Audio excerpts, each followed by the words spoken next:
जय हिंद प्यारे बच्चों। मैं डॉक्टर उमा पांडे स्वागत करती हूँ आपका इंस्टा संस्कृत में। इंस्टा संस्कृत जहाँ आपको मिलता है व्याकरण बिंदुओं और पाठ्य पुस्तकों की सरल व्याख्या। आज संस्कृत व्याकरण के अंतर्गत हम लंग लकार के विषय में पढ़ेंगे। लंग लकार अर्थात भूतकाल। क्रिया के भूतकाल में लंग लकार का प्रयोग किया जाता है। मतलब जब वाक्य में कोई कार्य हो चुका है या किसी कार्य के हो चुकने के बारे में बताया जाता है तो वहां पर धातु रूप के लंग लकार का प्रयोग किया जाता है। जैसे उसने लिखा तो वह लिख चुका है, कार्य हो चुका है। वह गया, वह जा चुका है, मतलब कार्य हो चुका है। उसने खाना खाया, वह खाना खा चुका है ना। और वह खेला, मतलब खेल हो चुका है। तो इस प्रकार जब कार्य हो चुका है अर्थात भूतकाल, उसके लिए धातु रूप के लंग लकार का प्रयोग किया जाता है। ठीक है, आगे देखते हैं। लंग लकार के प्रत्यय। लंग लकार के प्रत्यय लगाने से पहले हम धातु रूप में अ लगाते हैं। लंग लकार का रूप बनाने के लिए हम धातु में अ लगाते हैं और फिर प्रत्यय लगाते हैं, तो फिर उसका क्रिया में प्रयोग होने योग्य शब्द बन जाता है, मतलब लंग लकार का रूप बन जाता है। आइए देखें।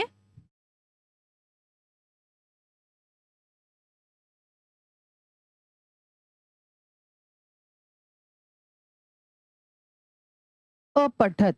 अब देखो यहाँ पर अपठत कैसे बना। धातु से पहले हमने अ लगाया, फिर हमने पठ धातु लगाई और फिर है अत प्रत्यय। तो अत प्रत्यय के अ जो है उससे ठ पूरा हुआ। ठ क्योंकि व्यंजन है, अधूरा है, हलंत लगा हुआ है, तो ठ किससे पूरा हुआ, अ से। और शब्द क्या बना हमारा, अपठत। ठीक है, इसी प्रकार बाकी के रूप भी बनेंगे।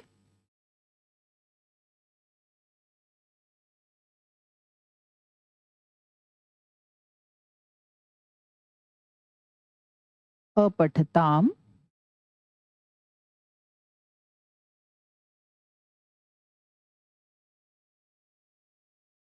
अपठन मध्यम पुरुष में,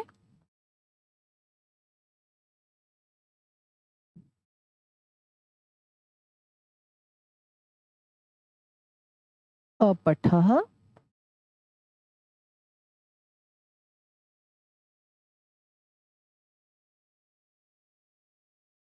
अपठतम,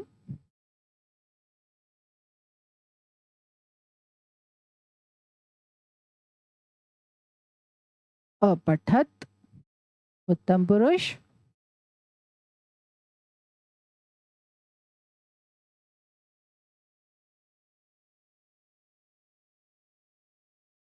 अपठम,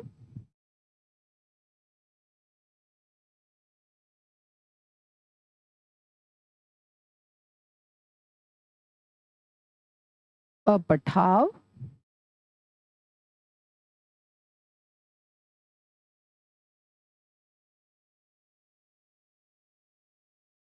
ये हलंत नहीं होगा यहाँ पर, है ना। तो क्या रूप बने हमारे पठ धातु के, अपठत, अपठताम, अपठन, अपठः, अपठतम, अपठत, अपठम, अपठाव, अपठाव। एक चीज का ध्यान रखिएगा। देखिए, प्रथम पुरुष के एक वचन में शब्द है अपठत और मध्यम पुरुष के बहुवचन में भी है अपठत। अंतर क्या है दोनों का, अंतर सिर्फ एक हलंत का है। प्रथम पुरुष के एक वचन में हलंत लगा हुआ है और मध्यम पुरुष के बहुवचन में हलंत नहीं लगा हुआ है। मतलब जब हम इसका वाक्य में प्रयोग करें तो अगर हम कहते हैं वह पढ़ता, उसने पढ़ा, तो क्या होगा, सह अपठत। और अगर हमारा वाक्य है तुम सबने पढ़ा, तो यूयम अपठत। हम क्या करेंगे, एक वचन के साथ, मतलब प्रथम पुरुष एक वचन में हम हलंत लगाएंगे सह अपठत, और मध्यम पुरुष बहुवचन की क्रिया का जब हम प्रयोग करेंगे तो वहां पर अपठत में हलंत नहीं होगा। ठीक है, ये बहुत विशेष बात है, इसको याद रखिएगा। वरना क्या होता है, हम रूप याद कर लेते हैं, हलंत का अगर हमने नहीं ध्यान रखा तो हमारा वाक्य गलत हो जाता है। हमें लगता है हमने तो बहुत अच्छे से याद किया था, हमने तो बहुत अच्छे से प्रयोग किया है, लेकिन गलती कहाँ हुई? हलंत में। हलंत और विसर्ग बहुत जरूरी है। जैसे लंग लकार में सिर्फ एक जगह विसर्ग है, मध्यम पुरुष एक वचन में, और हलंत कहाँ कहाँ पर है? प्रथम पुरुष के तीनों वचनों में, एक वचन, द्विवचन, बहुवचन, मध्यम पुरुष के सिर्फ द्विवचन में, और उत्तम पुरुष के सिर्फ एक वचन में हलंत है ना? इनका ध्यान रखिएगा। एक दो बार आप इसको रिपीट कर लेंगे, एक दो बार दोहरा लेंगे तो आप समझ जाएंगे। अब इसी प्रकार हम अन्य धातुओं के रूप भी प्रयोग कर सकते हैं। जैसे आज हम लिख धातु का करते हैं।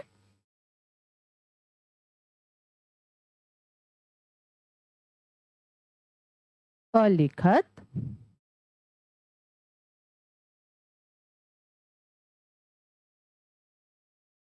अलिखताम,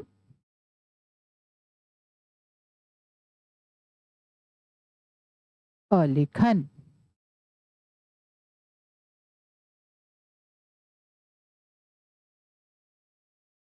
अलिखः,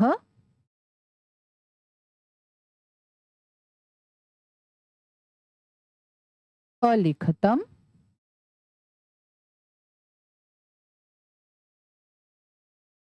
अलिखत।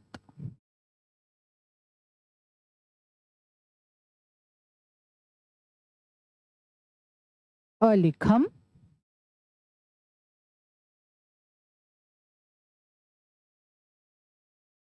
अलिखाव,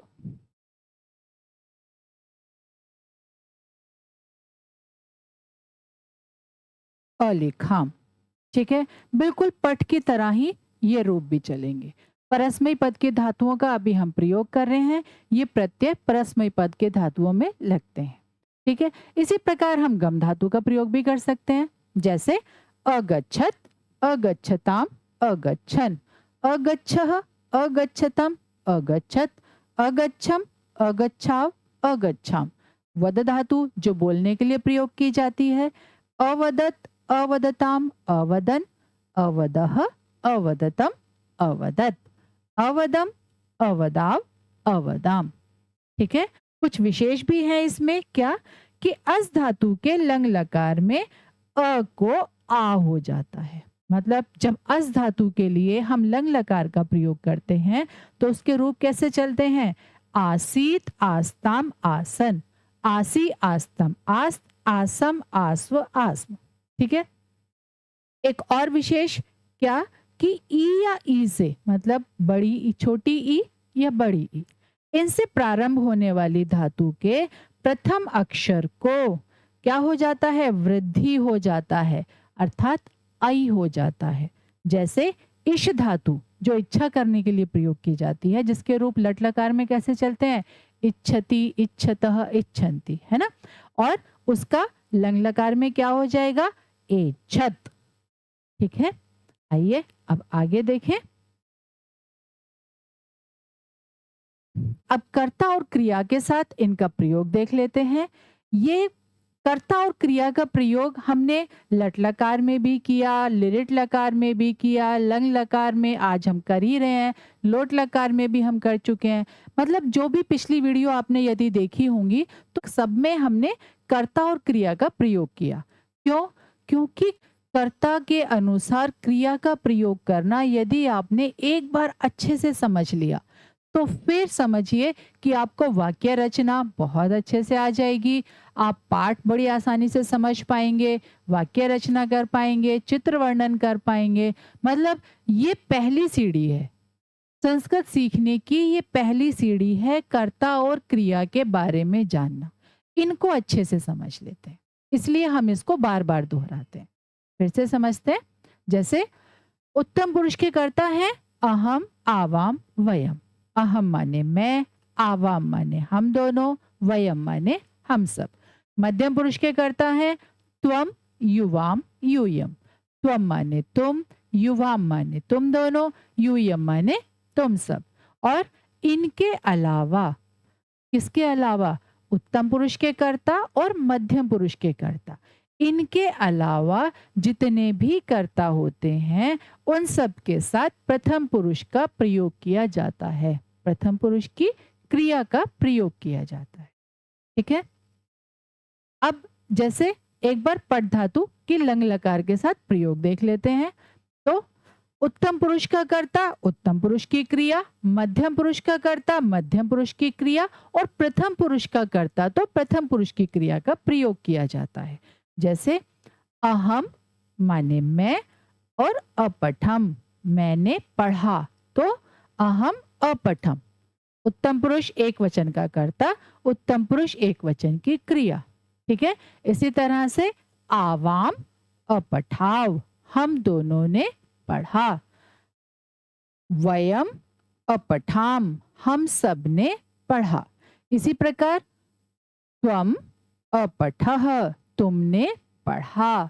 युवाम अपठतम तुम दोनों ने पढ़ा।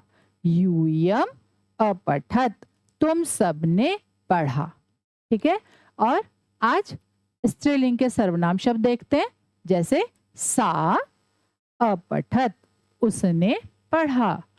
ते अपठताम उन दोनों लड़कियों ने पढ़ा। और ताहा अपठन उन सब लड़कियों ने पढ़ा। एक बार फिर से समझ लेते हैं। प्रथम पुरुष के एक वचन में अपठत और मध्यम पुरुष के बहुवचन में भी अपठत, दोनों शब्द समान हैं। अंतर है सिर्फ एक हलंत का। प्रथम पुरुष के एक वचन में हलंत लगता है और मध्यम पुरुष के बहुवचन में हलंत नहीं लगता। इसका ध्यान विशेष रूप से रखें। ठीक है। आइए अब इनका वाक्य में प्रयोग देख लेते हैं। थोड़ा वाक्य में प्रयोग करेंगे तो और अच्छे से समझ जाएंगे। उसने पुस्तक पढ़ी, तो किसने? उसने मतलब प्रथम पुरुष का कर्ता हुआ, है ना।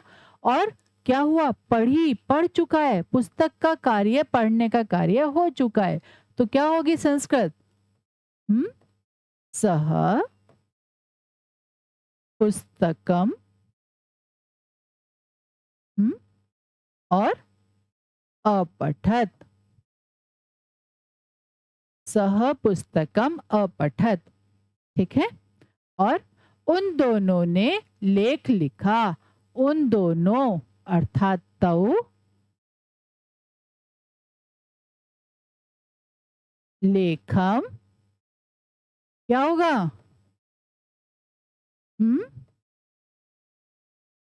कोशिश तो करें आप लोग भी बोलने की ना। एक बार बोलने की, बनाने की कोशिश करें। इन वाक्यों को पहले आप खुद बनाकर देखें।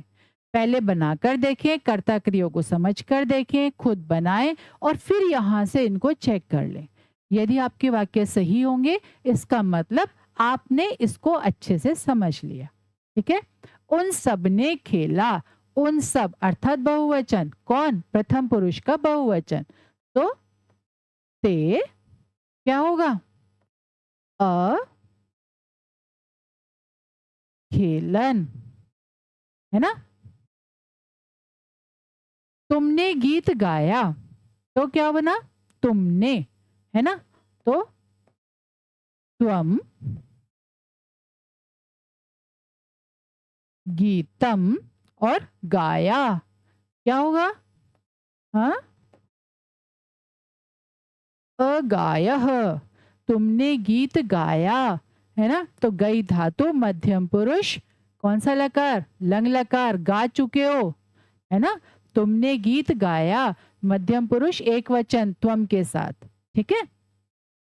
तुम दोनों ने खाना खाया। तुम दोनों अर्थात युवाम, है ना। युवाम भोजनम और खाया, खाद धातु का प्रयोग होगा किसमें?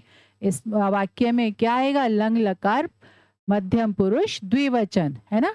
तुम दोनों ने खाना खाया। युवाम भोजनम अखादतम। ठीक है। तुम सबने पाठ पढ़ा, तो यूयम पाठम अपठत। ठीक है। मैंने चित्र देखा। अहम चित्रम, और अहम के साथ उत्तम पुरुष एक वचन की क्रिया क्या होगा? अपश्यम। ठीक है। उसके बाद हम दोनों ने कहा। हम दोनों की संस्कृत आवाम